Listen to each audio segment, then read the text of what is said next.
It was one of those gorgeous days, so I'm just blithely walking along way up the street. It's like 9:30 in the morning, so of course nobody's around. And all of a sudden, there was either a chipmunk or a squirrel, I don't know, and I heard the whoosh of the retractables, and I managed to let go with this arm, but not with this one. So two 50-pound dogs hit the end of the lead with me still holding on to it. And of course it just lifted me up, and when I came down, I came directly onto my shoulder, hurt it, and my arm was also pulled way, way back, so all of these muscles got torn. So after the MRI, that's when they found out, and the muscle had already started to atrophy a little bit, so off to OA I went. And so after consultation there and looking at the MRI and the x-rays, the message was shoulder replacement, but I could only have a reverse shoulder replacement. So what that means is where I used to have the ball on the humerus and the socket on my shoulder, I now have the ball on my shoulder and the socket on my humerus. They do a lot of, getting back your, the range of motion.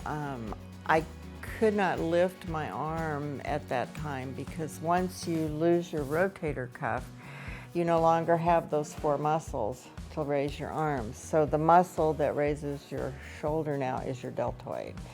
And that's not a particularly well-developed muscle, anyway for me. So a lot of the therapy was strength training to start using this muscle. Now I have a fine muscle up here. It's tight, taut. I went back to school, January 22nd was back into class and did all my clinicals. It was a little more difficult because I had to have help in terms of lifting people or whatever, but the rest was not really an issue. And I graduated in May, got licensed in June, had my first interview yesterday. So here I go. I can't speak highly enough of Dr. O'Malley. He's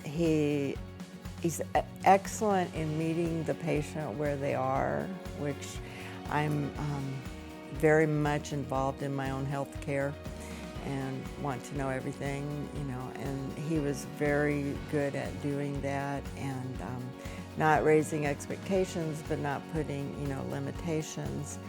And he shared with me that, that this is a movement I can no longer do. I cannot turn my arm that way because I don't have that rotation in my shoulder. And he can't either, so.